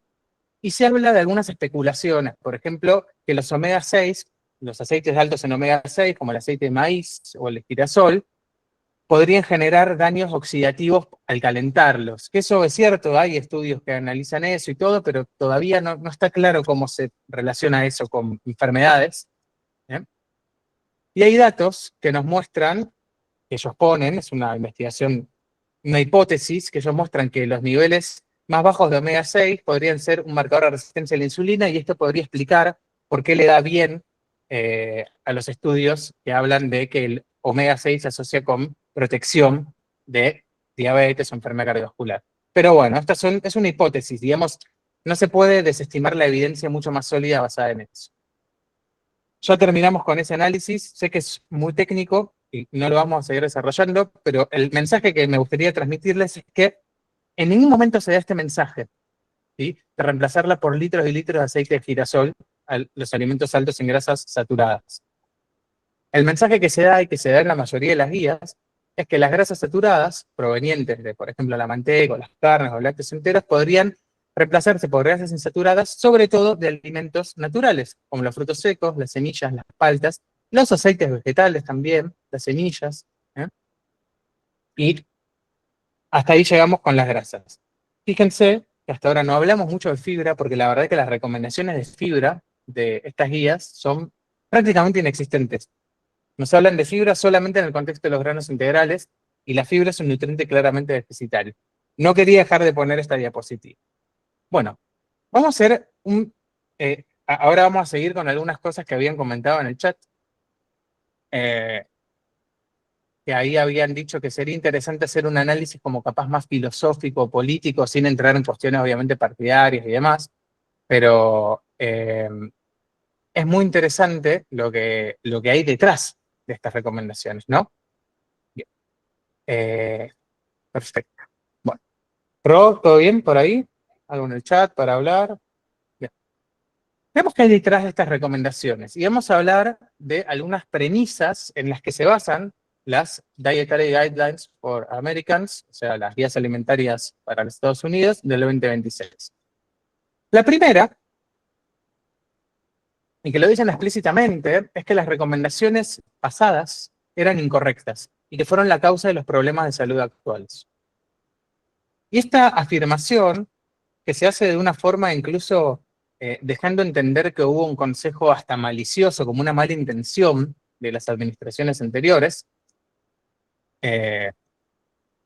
lo podemos analizar críticamente y ver que por ahí no están así. Fíjense que dice, por décadas, we've been misled by guidance, o sea, fuimos como mal guiados por recomendaciones, hubo una intencionalidad. Eso es un poco fuerte, ¿no? Desafortunado. Pensemos que estamos hablando del gobierno, ¿no? Estamos hablando de recomendaciones que está haciendo el gobierno. Bien, y esta es la pirámide de 1992. Ya en 1980, los consejos sobre nutrición eran estos. Como una variedad de comidas, mantenga un peso ideal, evite muchas grasas saturadas y colesterol, coma comidas con adecuada cantidad de almidones y fibra, evite mucha sal, evite mucho azúcar y beba con moderación. Eran muy generales, obviamente, ¿sí? Pero dieron origen a estas guías de 1992. Esta es la pirámide original. Piensen que la pirámide original tiene como las recomendaciones del USDA, que es el Departamento de Agricultura de Estados Unidos, tiene como función no solo emitir recomendaciones, porque no es el Ministerio de Salud. El USDA tiene como función hacer las guías alimentarias, pero además incentivar a la industria alimentaria, lo cual es muy problemático, ¿no? Las guías inicialmente dan pautas para alcanzar una distribución de nutrientes que se parecen a los patrones que más se asocian a longevidad y salud, enfatizando menos grasas saturadas, menos azúcar y sodio, más fibra, más vegetales, frutas, granos enteros y semillas. Pero vamos a ver que tuvo un efecto muy malo, esta pirámide, muy malo, ¿sí? Porque se originó en evidencia, sobre todo de zonas del Mediterráneo, que tenían dietas de este tipo, altas en carbohidratos complejos, granos integrales, vegetales, grasas insaturadas, proteínas vegetales con algo de proteínas animales, legumbres, ¿sí? Pero los mensajes de la pirámide terminaron siendo, uno, todas las grasas son malas, esto favoreció la lipofobia, mal, ya no se hace eso, que todos los cereales son buenos, porque fíjense que acá no dice granos integrales, dice pan, cereales, arroz y pasta. Y nos recomienda una base súper amplia de eso. Si bien después cuando uno las lee nos dice, bueno, al menos la mitad tienen que ser integrales, me está diciendo que la mitad pueden no ser integrales. Es un montón, porque me estás recomendando hasta 11 porciones, de las cuales la mitad pueden ser granos refinados. Es un desastre esa recomendación, objetivamente es un desastre. Todas las fuentes de proteínas son iguales, pero la proteína animal versus vegetal difiere en su impacto en la salud, y que los lácteos son esenciales, cuando los nutrientes son esenciales, no los alimentos, ¿sí? Y estas recomendaciones generaron este tipo de productos espantosos, todos bajos en grasa, porque si ustedes se criaron en los 80, en los 90, se acordarán de que todo lo light y pintadito de verde era saludable, ¿no? Aunque tuviera un montón de almidones refinados y demás. Bueno, toda esta porquería con lo que se acostumbraron a desayunar en Estados Unidos, y sobre esto le meten tocino y huevos, hacen la peor combinación de todas, carbohidratos refinados, sal, grasa saturada, así están. Pero originalmente, las guías querían, la base científica, mejor dicho, las guías querían remediar esto. Esta es una pasta típica del Mediterráneo, una pasta integral, llena de vegetales, con un poquito de queso, y transformaron esto, ¿no? Entonces, terminó pasando algo así. Las guías quisieron, al menos en su documento científico, generar lo que vimos antes y terminó en esto. Y esto se debe a lo que les comentaba antes. Hubo mucha influencia de la industria alimentaria, de la industria de los granos. En ese momento no había, empezaba recién la inundación de productos ultraprocesados, ¿sí? En la década de los 80, por ahí. Y en Harvard, el grupo de Walter Willett, él lo cuenta en su libro, en un libro que tiene muy lindo para de divulgación, cuenta cómo él se agarraba en la cabeza en Harvard con esa pirámide, y ellos hicieron esta pirámide en ese momento, en la década del 90, que tendría que haber sido basada en evidencia. Que fíjense que dice granos enteros, no dice granos, dice granos enteros. Y los granos refinados están acá arriba, ¿sí? Para consumir poco. Carnes rojas arriba, hay que consumir poquito. Vegetales abundantes, frutas, grasas de origen vegetal, frutas y, granos, legumbres y frutos secos. Esta era una pirámide más basada en evidencia. Las pirámides, la última que hubo en Estados Unidos fue en el 2006, la reemplazaron, la de 1992, por esta que es horrible y tuvo muy poco éxito, y aparte había que entrar a internet para verla, malísima. En 2006 no toda la gente tenía internet. Y en 2011 la pirámide se reemplazó por el plato, el My Plate. O sea, desde el 2011 no hay más pirámides, ¿sí? Y este es el My Plate, que habla frutas, vegetales, granos, proteína y lácteos. Tienen mucho peso los lácteos en las recomendaciones de Estados Unidos siempre. Y las últimas, hasta antes de esta guía, eran las guías del 2020-2025, que nos decían más o menos lo mismo, ¿eh? Vegetales, frutas, granos, al menos la mitad que sean enteros. Esta recomendación para mí está muy mal, porque debería ser la mayoría, la gran mayoría, y los granos refinados esporádicos. Los lácteos, pero incluyendo opciones vegetales fortificadas, como las de soja. Eso es muy importante también, porque mucha gente es intolerante a la lactosa o elige no consumir lácteos, ¿sí? Y los lácteos se recomiendan sobre todo por su contenido de proteínas y de calcio. Y la leche de soja fortificada aporta proteína de altísimo valor biológico, muy biodisponible y suficiente calcio. Proteínas, alimentos proteicos y aceite. Bien. El plato saludable Harvard es mejor desde el punto de vista de la evidencia porque no tiene esta interferencia de la industria. Por ejemplo, cambia el vaso de leche por un vaso de agua y no puede reemplazar la leche al agua. Eso es algo que solo pasa en la guía de Estados Unidos. Yo no lo vi, ¿no, Rob? Yo no lo vi en ninguna guía que exista eso. Y eso habla de la interferencia que tiene tan alta de la industria, ¿sí? Pero entonces, ¿las guías causaron los problemas de salud que vemos hoy? Vimos que las guías tienen problemas. Pero si las guías hubieran causado los problemas, deberíamos ver que la mayoría de la gente come como las guías, ¿sí? Y que la gente que más come como las guías, más enferma, es la que más enferma. Y vemos justamente lo contrario. Vemos que las personas no adhieren a las guías. Acá vemos en azul la gente que cumple las recomendaciones y en naranja las que no cumplen las recomendaciones. Vemos que las barras naranjas son largas y las azules son cortas. Acá vemos, expresado de otra manera, esto es la adherencia a una dieta saludable. En verde sería la gente que tiene adherencia. Esto sería entre 20 y 50 años, esto sería más de 50. Vemos que nadie tiene buena adherencia. La mayor parte tiene pobre adherencia y un pequeño porcentaje tiene adherencia intermedia. O sea que la gente no adhiere a las guías. Y además, la gente que sí adhiere a las guías o que adhiere más a las guías, no solo no le va peor, sino que le va mejor. ¿Por qué? Porque las guías, a pesar de que tienen problemas y todo lo que quieran, están bastante bien comparado con cómo come la gente. Porque favorece consumir más frutas, más verduras, más fibra, menos carnes rojas y procesadas. De alguna forma, no son ideales, pero es mejor que lo que hace la gente. Entonces las guías definitivamente no son un problema, ¿sí? Otra premisa que es problemática con esta guía es esta falacia naturalista de que lo natural es siempre bueno y lo procesado es intrínsecamente malo. ¿Sí? Y afirmar que algo es bueno por ser natural es una falacia naturalista, es algo, porque la verdad que algo que sea bueno no depende en sí de que sea bueno, que sea natural o no natural. Ya el concepto natural hoy está bastante desdibujado. ¿Sí? Muchas intervenciones artificiales son beneficiosas, las fortificaciones, por ejemplo, de las bebidas vegetales con calcio, de la sal con yodo, la pasteurización, el agua potable, los antibióticos, se me ocurren un millón más. Y muchas cosas naturales son no deseables, como el arsénico en el agua, las enfermedades transmitidas por alimentos, el tétanos, tener un 50% de mortalidad materno-infantil, no hay nada más natural que morirse en el parto, ¿sí? O que un chiquito se muera de sarampión. Y tampoco es natural comer algunos alimentos que hoy se consideran naturales, porque históricamente, y durante miles y miles y millones de años, este animal no existió. Existían animales salvajes, magros, ¿sí? Con bajo porcentaje de grasa, que no tenían tanta grasa saturada, mientras que comer grandes cantidades de carne grasosa es algo bastante nuevo eso evolutivamente, ¿eh? Y tampoco es algo en sí natural. ¿Qué es natural? ¿A dónde ponemos el punto de corte? Entiende que esto en sí no puede ser un argumento en sí mismo, ¿sí? Tenemos que analizar caso por caso.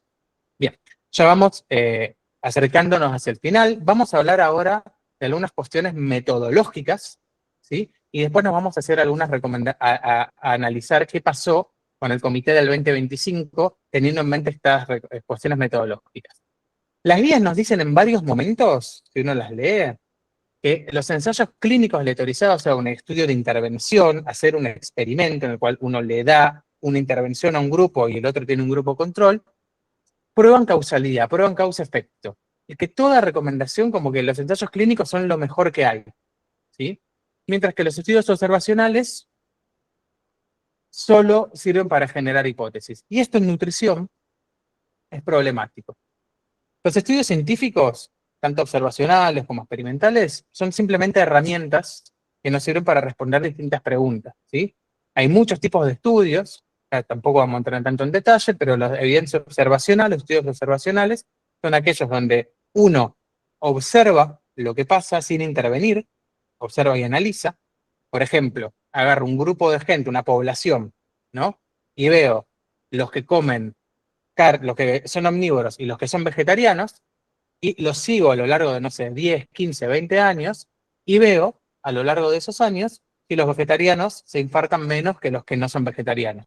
Eso es un estudio observacional, hay un montón de ese tipo de estudios. Y después tenemos evidencia experimental, donde yo agarro un grupo de personas, las selecciono, ¿sí? Al azar idealmente, y las divido en dos grupos o más grupos que sean iguales. A un grupo le doy carne y a otro grupo no le doy carne. Sería un ejemplo, ¿no? Por ejemplo, de un estudio. Y mido después qué pasa, por ejemplo, en su colesterol, o en su presión, o en su peso. Eso sería un ensayo clínico. Los estudios observacionales, por definición, tienen más sesgos que los estudios experimentales, siempre que hablemos de que sean el estudio ideal, que esté mejor hecho. Pero la realidad es que no hay un estudio mejor que otro. No es que un ensayo clínico es mejor que un estudio observacional, porque hay cosas, hay preguntas que pueden responder los observacionales que no pueden responder los experimentales, y al revés, ¿sí? Esto es como si yo dijera, ¿qué herramienta es mejor, un martillo o una llave? Y vos me dirías, ¿para qué? ¿Qué tenés que hacer? Si vos tenés que clavar un clavo en la pared, claramente el martillo es una herramienta superior. Podés clavarlo con la llave, pero es una herramienta claramente inferior. Entonces es el martillo. Pero a la vez podés tener martillos buenos, ¿sí? O martillos malos. Podés tener un ensayo clínico, por ejemplo, muy bueno, o un ensayo clínico muy malo. Y un estudio observacional también, muy bueno, muy malo. Entonces la realidad es que no hay un estudio mejor que otro, ¿sí? Y esto yo les pongo algunos extractos, porque me parece que hay conceptos epistemológicos y de metodología de la investigación que no están bien desarrollados en la guía. Y eso es preocupante, porque estas personas están generando la evidencia en la cual se basan las recomendaciones, con toda la importancia que les comentaba al principio. Por ejemplo, nos dicen evidencia causal de ensayos clínicos, ¿sí? Las guías anteriores no hicieron una clara distinción entre evidencia causal de ensayos clínicos y evidencia observacional.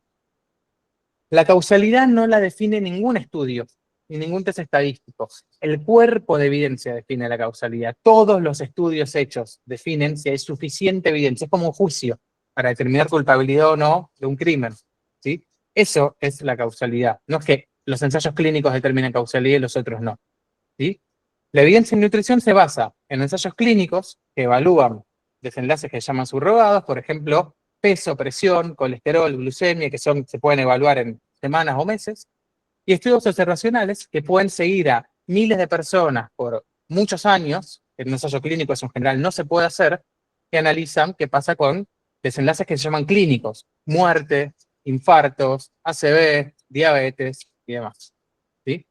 No hay ensayos clínicos con desenlaces clínicos en nutrición, son muy escasos. Hay algunos, que son estos que les pongo acá, y los que hay favorecen a los patrones alimentarios más altos en fibra, en frutas y verduras, y más bajos en grasas saturadas y carne, ¿sí? Entonces, la evidencia se tiene que integrar en nutrición. Esto lo hablamos mucho en los talleres que hacemos de lectura crítica de evidencia y demás. Hay que combinar fuentes de evidencia, ¿sí? Porque cada fuente contribuye a su manera.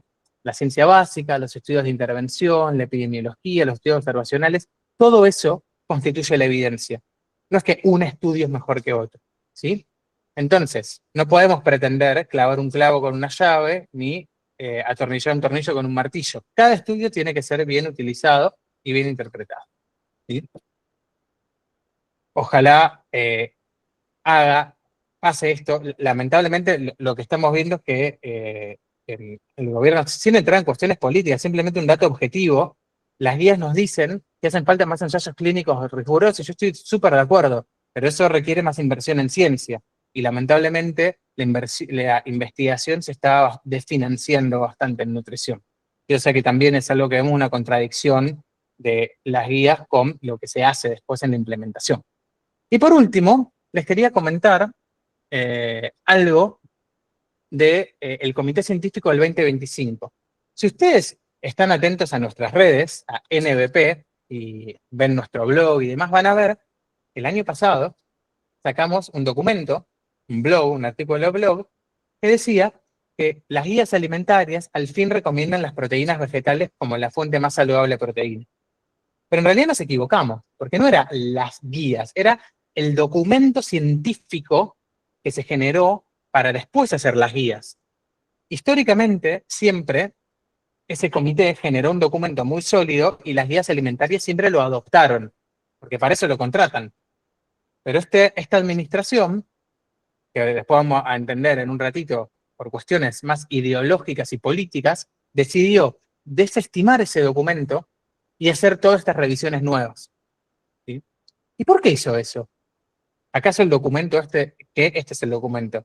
¿Este documento estaba mal? ¿Tenía una calidad científica inferior? ¿Era negativo? No. Estaba formado por un panel muy diverso de expertos de muchísimas áreas, con gran rigurosidad científica. Tenía revisiones sistemáticas originales y abiertas, todas, modelado de alimentos, se llama food modeling, análisis de datos locales de todas las estadísticas. Estados Unidos tiene una gran base de datos estadística, tiene historia clínica electrónica, se puede hacer muy lindos análisis de datos. Tenía una revisión por pares transparente, una metodología adecuada a los mejores estándares, publicada, y participación del ámbito público y privado. Empezó en el 2021 el proceso de estas guías. Es un documento increíble para leer, es hipertécnico, pero si acá hay gente que le interese, loquitos como nosotros que le gusta leer estas cosas, es increíble. Y todo este proceso fue muy transparente, incluso con oportunidades para que el público opine, ¿sí? Con el Congreso involucrado, con un montón de reuniones, con generación de evidencia científica original, revisiones sistemáticas, abiertas, uno las puede leer. Pero ¿qué pasó? Directamente se desestimaron muchas, si no casi todas las recomendaciones del panel científico por considerarlos sesgado, ya que se hizo bajo la lente de la equidad, ¿sí? Y esto es algo que no podemos aislarnos del momento político y cultural que se está viviendo en gran parte del mundo, concretamente en Estados Unidos. Sin entrar en lo que yo pienso, lo que piense, es algo que el documento está politizado en sí mismo, porque ellos mismos lo están diciendo. ¿Qué quiere decir esto de la equidad? Efectivamente, el documento del 2025 se hizo con la lente de la equidad, que lo que quiere decir es que la evidencia se analizó y se tradujo a adaptaciones para distintas culturas, distintos barrios, distintas etnias, ¿sí? Distintos niveles educativos. En Estados Unidos, la cuestión, por ejemplo, racial y étnica está muy presente, y los problemas que tienen las comunidades negras o latinas son muy distintos de los que tienen las comunidades caucásicas. Eso está muy marcado en Estados Unidos. Y eso se traduce, por ejemplo, que muchas personas de la comunidad negra no consuman lácteos porque tienen intolerancia. Entonces, está perfecto adaptar la recomendación, ¿entiende? O no tienen acceso a alimentos frescos, porque hay esos food deserts, esos desiertos de alimentos. Eso quiere decir la equidad. Y además, está ampliamente documentado en la evidencia científica que la inequidad es un factor fundamental en el desarrollo de enfermedades crónicas y en su pronóstico. Así que es excelente que esté hecho bajo una lente de la equidad. Es lo que indica que hay que hacer desde el punto de vista de la evidencia científica, sin entrar en cuestiones políticas y demás. Pero fíjense lo que nos dicen estas guías. Nos dice, tenemos que asegurarnos un enfoque riguroso e independiente, ¿sí? Y nos dice lo siguiente. El comité del 2025 se hizo bajo una lente de la equidad. En contraste, esta administración, la administración Trump, cree que el marco central para las guías alimentarias tiene que ser la mejor evidencia científica disponible en nutrición, con lo cual yo estoy profundamente de acuerdo, de lo que los humanos deben comer para prevenir y revertir enfermedades crónicas. Yo estoy totalmente de acuerdo con eso, ¿sí? Pero ¿qué pasa? Vimos que el documento del 2025 tiene una metodología transparente y que tiene los mejores estándares. Este documento que vimos del 2026, la pirámide invertida y lo que venimos analizando, cuando uno lee los apéndices y todo, la metodología es poco transparente y es inapropiada para la importancia del documento. Uno ve en qué se basan y son muchos, así, revisiones narrativas hechas por una persona. ¿Sí? Revisiones narrativas hechas por una o dos personas. Está lleno de revisiones narrativas o revisiones sistemáticas rápidas. Esto es inaceptable, y más teniendo a disposición el reporte del Comité Científico del 2025. Es absolutamente inaceptable. No se puede hacer una guía alimentaria con esta base. Otra cosa que es profundamente preocupante a mi criterio es que da toda la sensación de que está sacado a las apuradas, ¿sí? Porque en varios lugares del apéndice de las revisiones dice, por motivos de tiempo, no pudimos aplicar ciertos análisis para, bueno, esto es de la parte de proteína. Y es preocupante, porque ¿qué? Se sacan cada 5 años las guías. Y es preocupante que lo tengan que sacar a las apuradas, más teniendo un documento del 2025 que tuvo 4 años de desarrollo y que se decidió desestimar. Fíjense lo que publica uno de los profesionales en Twitter. ¿Eh? Esta es una de las personas que analizó la parte de dietas veganas y vegetarianas, que en esta masterclass no la vamos a analizar, pero una de las observaciones que dice sobre las dietas vegetarianas y veganas es que pueden ser deficientes en varios nutrientes, lo cual es cierto, ¿sí? Pero él analizó una evidencia, lo pone en Twitter y después lo borró. Y uno le pregunta a un investigador, le dice, ¿por qué borraste esto? Y él dice, porque aprendí que la evidencia, los modelados sobre las dietas veganas, eliminaban los productos de origen animal, pero no los reemplazaban con nada. Entonces, ¿eso qué pasa? Obvio que va a sobreestimar las deficiencias. Si yo comía carne, dejo de comer carne y no como nada, obvio que voy a tener menos nutrientes, porque estoy comiendo menos comida. Si vos te basás en eso para hacer tus análisis, tus modelados, te va a dar mal. Entonces, el mismo tipo que hizo la revisión dice, no, bueno, eso está mal, lo hice mal. Reconoce públicamente que lo hizo mal. Y este le dice, che, ¿no deberías haberte fijado antes de que se publiquen las guías? Eso, estás hablando de las guías alimentarias, no de un blog o de un podcast o de un tweet. Va a haber una corrección pública. Y el tipo le dice, no estuve involucrado en las guías en sí, solo en el documento científico, pero sí, solicité una corrección. Vamos a ver si le dan bolillo. Así que estemos atentos porque hay que hacerle una corrección del documento. Errores conceptuales y metodológicos. Fíjense que nos dice que, dado que no hubo ensayos clínicos, esto es sobre, no me acuerdo en qué parte, es un extracto, como no hay ensayos clínicos, hicimos una revisión narrativa. No tiene nada que ver, las revisiones sistemáticas, es como se debería hacer este tipo de trabajos, se tienen que hacer siempre independientemente del tipo de estudios. Que no haya ensayos clínicos sobre un tema no es una justificación para no tener un enfoque sistemático. La revisión sistemática asegura reproducibilidad y evita sesgos de selección. Si no, yo elijo los estudios que más me gustan. Y eso no es un trabajo prolijo. ¿Sí? Otros errores en la interpretación de la evidencia. Yo acá les estoy poniendo ejemplos de por qué no son rigurosos científicamente, cuando ellos se están jactando de que lo son y están desestimando un trabajo de 4 años de un comité del 2025. Nos dicen, por ejemplo, que bajar el colesterol LDL tiene efectos mixtos en la enfermedad coronaria. Acá se están yendo muy de tema. Nos muestran que algunos estudios muestran que bajar el LDL no tiene efecto, o que incluso aumenta la mortalidad, y nos pone 2 estudios de la década del 70. ¿Sí? Mientras que, para decir que los que sí bajaron el riesgo cardiovascular, nos cita un metaanálisis de ensayos clínicos, ¿sí? Con comparadores activos, lo cual es evidencia de muy alta calidad. ¿Sí? El LDL, se los dejo acá establecido, es un factor tiene un rol causal en el desarrollo de enfermedad cardiovascular. Es pelearse con la medicina basada en evidencia, pelearse con eso. ¿Sí? Y esto nos habla del doble rasero. Doble rasero quiere decir analizar, por ejemplo, con mucha lupa una cosa, ¿sí? Y dejar pasar otras. Por ejemplo, acá, para hablar de ultraprocesados, ¿sí? Está fenómeno, yo estoy de acuerdo con limitar los alimentos altamente procesados, pero la evidencia que apoya que los ultraprocesados son malos para la salud se basa en estudios observacionales y ensayos clínicos pequeños, y hay muy poquitos, que vos dijiste que no sirven. Entonces estás haciendo una recomendación muy fuerte basada en algo que según vos no sirve.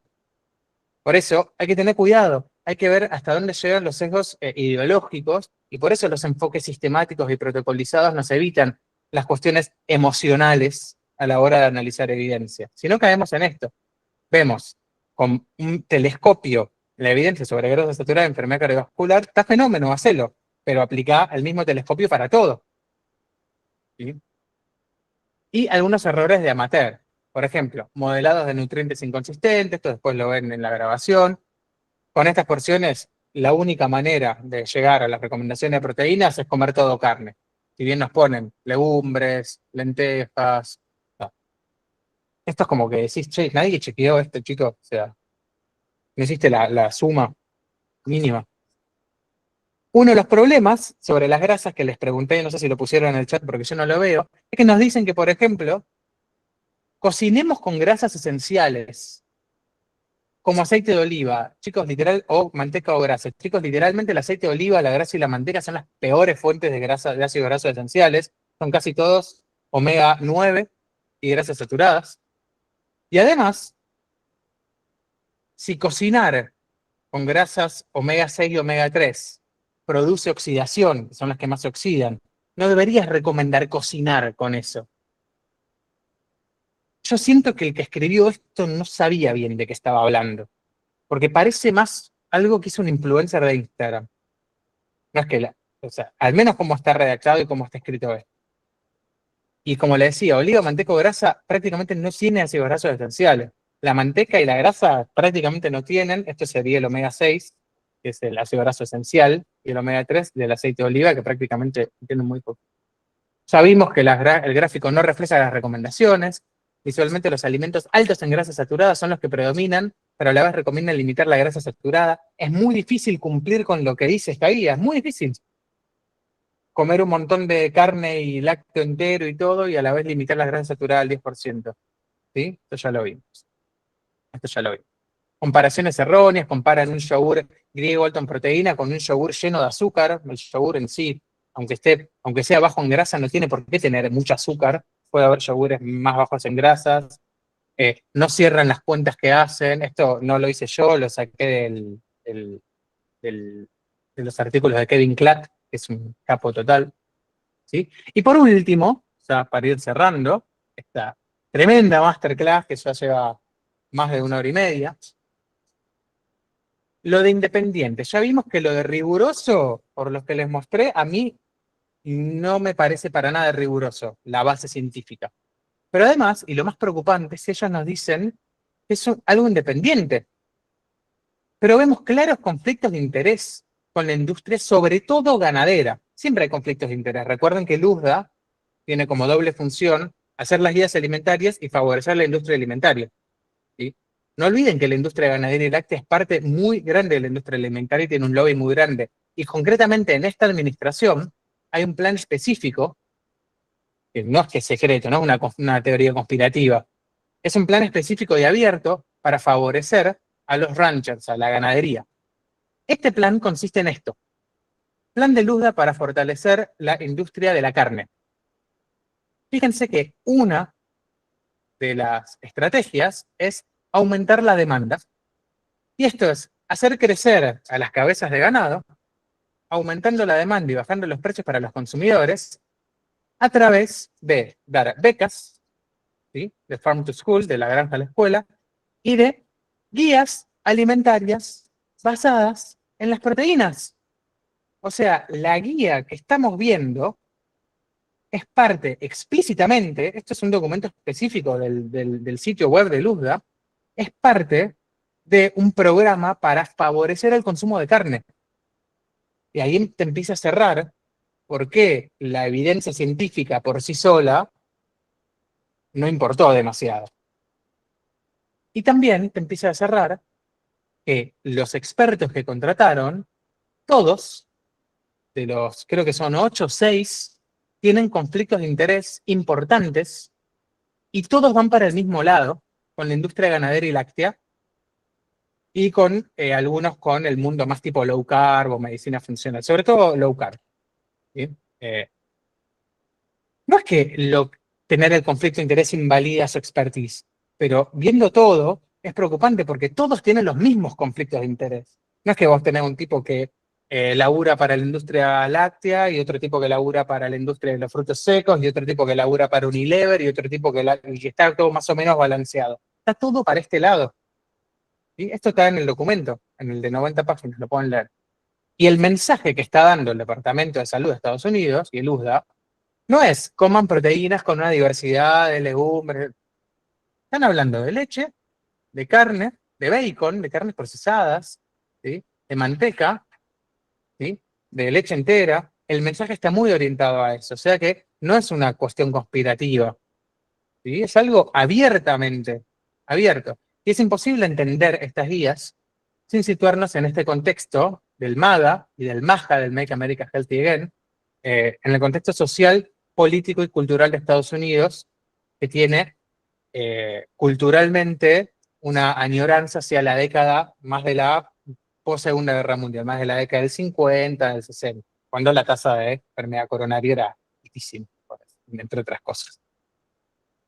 Y lo último, el mensaje simple, coma comida real, está buenísimo, pero se centra exclusivamente en la responsabilidad individual y las guías del gobierno deberían hacer algo más, porque esto es un mensaje que te puede dar un influencer. Está bien decir esto, no es que está mal. Yo estoy de acuerdo, coma comida, menos comida procesada. Vemos que tienen un gran problema con la comida ultraprocesada en los Estados Unidos y todo el mundo. Las personas, para que tomen mejores decisiones, necesitan mejorar la falla del sistema alimentario con políticas de subsidio, impuestos, educación, equidad, y todo esto, como les comentaba Ro al principio, las guías alimentarias la tienen que generar, porque se hacen a partir de eso. Entonces, cerrando, resumen de los problemas. No se hace énfasis en la fibra, de algunas cosas acá hablamos y otros no. No se hace énfasis en la proteína vegetal y de hecho se la tira abajo, aunque el cuerpo de la evidencia indica que debería ser la principal. Otras cosas que no tocamos pero que son problemáticas, el tema del alcohol es un tema en sí mismo, no hay un límite preciso al consumo de alcohol, lo cual es un problema. Yo te digo, moderar. ¿Qué es moderar? Cada uno tiene una idea diferente de lo que es la moderación. No se dan opciones al consumo de lácteos. ¿Sí? Recuerden que mucha gente es intolerante a la lactosa, mucha gente elige no comer lácteos, como yo, por ejemplo. ¿Y yo qué como? ¿Me decís que es obligatorio? No entiendo. Si no como lácteos, ¿qué pasa? O sea, me voy a morir, me voy a enfermar. O sea, y sabemos que no es así. Se contraindican muy enfáticamente los edulcorantes, cuando de hecho la evidencia indica que tienen beneficios cuando sustituyen al azúcar. Podemos discutir esto, pero la evidencia es al menos controversial, como para hacer una cosa tan tajante. Los modelados en dietas veganas son inadecuados. Ya vimos que la base científica son recomendaciones, revisiones narrativas o sistemáticas rápidas, es una pobre base científica. Y el grupo pequeño de profesionales que hizo las recomendaciones tiene claros y declarados conflictos de interés que son todos para el mismo lado. Ese es el problema, no es tanto el conflicto de interés en sí mismo, aunque lo ideal sería que no estuviera. El tema es que van todos para el mismo lado y eso genera un claro sesgo. Y además se decide ignorar por razones puramente políticas e ideológicas, eso nos lo dicen ellos, muchas recomendaciones del comité científico que se basan en la mejor evidencia. Entonces, conclusiones. ¿Es adecuado querer cambiar cosas cuando algo no está funcionando? Evidentemente, hay muchos problemas que la alimentación está causando en la salud de los Estados Unidos y de todo el mundo. Hay muchas cosas muy equivocadas en el sistema alimentario. Pero la ciencia que respalda las bases de un patrón alimentario saludable no está en cuestionamiento. Estas guías no generan ningún cuerpo serio de evidencia científica nueva. No inventaron nada. ¿Sí? Decidieron ignorar muchas cosas, reinterpretar otras, y la justificación es al menos pobre para la mayoría de lo que dicen. Y esto es lo que les decía recién. Sí creo que hay cosas buenas. El foco en los alimentos naturales, como les mostró Rosa, hace un montón que se viene haciendo. ¿Ven la guía? ¿De qué año son las de Brasil? En 2014, Brasil. ¿Por qué deberíamos mirar más al lado, más de tan arriba? Y tenemos unas guías que están reconocidas como las mejores guías alimentarias del mundo, que ya nos hablaba de esto hace 12 años. ¿Sí? Está bien que en Estados Unidos obviamente tiene siempre más prensa, pero ya teníamos muy buenas guías acá al ladito nomás. Ya no recomendar hasta la mitad de grano refinado, sí, chicos, eso para mí es un acierto y aplaudo de pie. 2 a 4 granos siempre integrales, para mí re bien eso. Pero ninguna guía alimentaria recomienda ni jamás recomendó consumir alta cantidad del reposo de azúcares. Y me gusta que se comunique directo y sin vueltas, no da lugar a interpretaciones, lo cual está bien, está bueno. ¿Sí? Entonces, yo creo que la dieta alimentaria Standard American Diet, la dieta norteamericana estándar, es pésima. Que comer más proteínas y alimentos naturales probablemente sea mejor. Si la gente pasa a comer esto, a comer bife con ensalada, para la salud, al menos en algunos aspectos, probablemente sea mejor. ¿Sí? Pero eso no quita que la evidencia muestra de forma muy consistente que una predominancia de alimentos de origen vegetal probablemente sea óptimo, supere todo lo otro.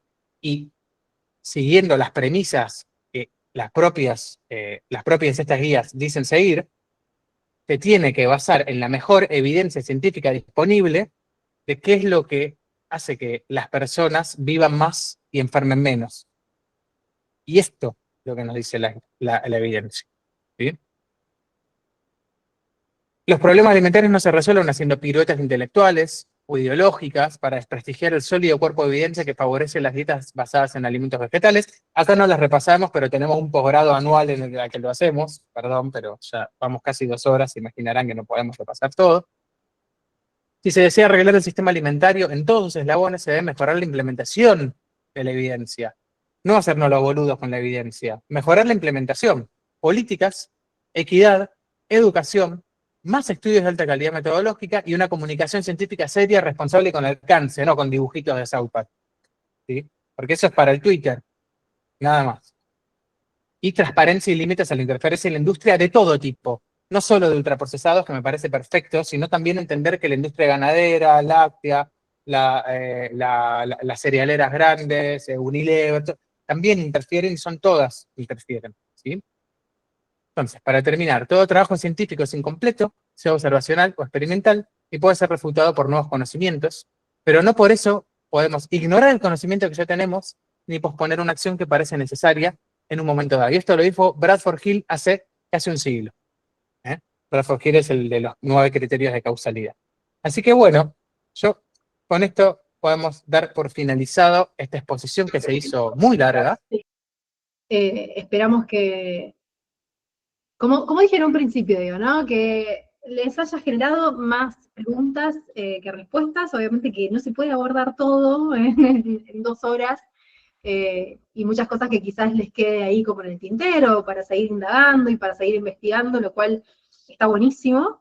Y como siempre decimos, con Casi lo digo yo, en todo el lugar donde estoy, en todo lugar, en todos los congresos que hicieron, en todos los lugares donde estoy como profesional de la salud, no hace falta coincidir para respetarnos, y creo que también el disenso es parte de la gestión del pensamiento crítico, pero interesante, yo creo que me quedo mucho con esta última placa que puso ahí Krasel, con respecto a no negarlo, a no ser negacionistas con respecto a la bibliografía científica que ya tenemos.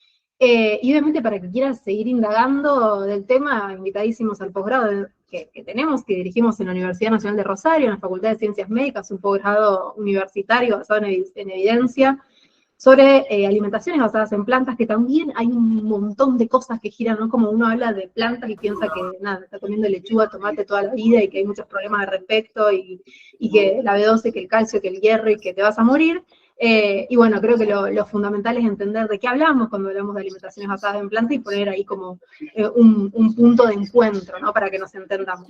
Quien quiera seguir investigando el tema, por supuesto, invitados a www.nutricionbasadenplantas.com. Ahí tenemos los blogs, hay YouTube, está de todo ahí, información accesible y disponible. Y bueno, ya nos conocen y ya, creo que nada, también nos pueden ubicar en los espacios que nos conocen. Así que espero que anden bien, cuídense mucho y nos encontramos en alguna que otra oportunidad.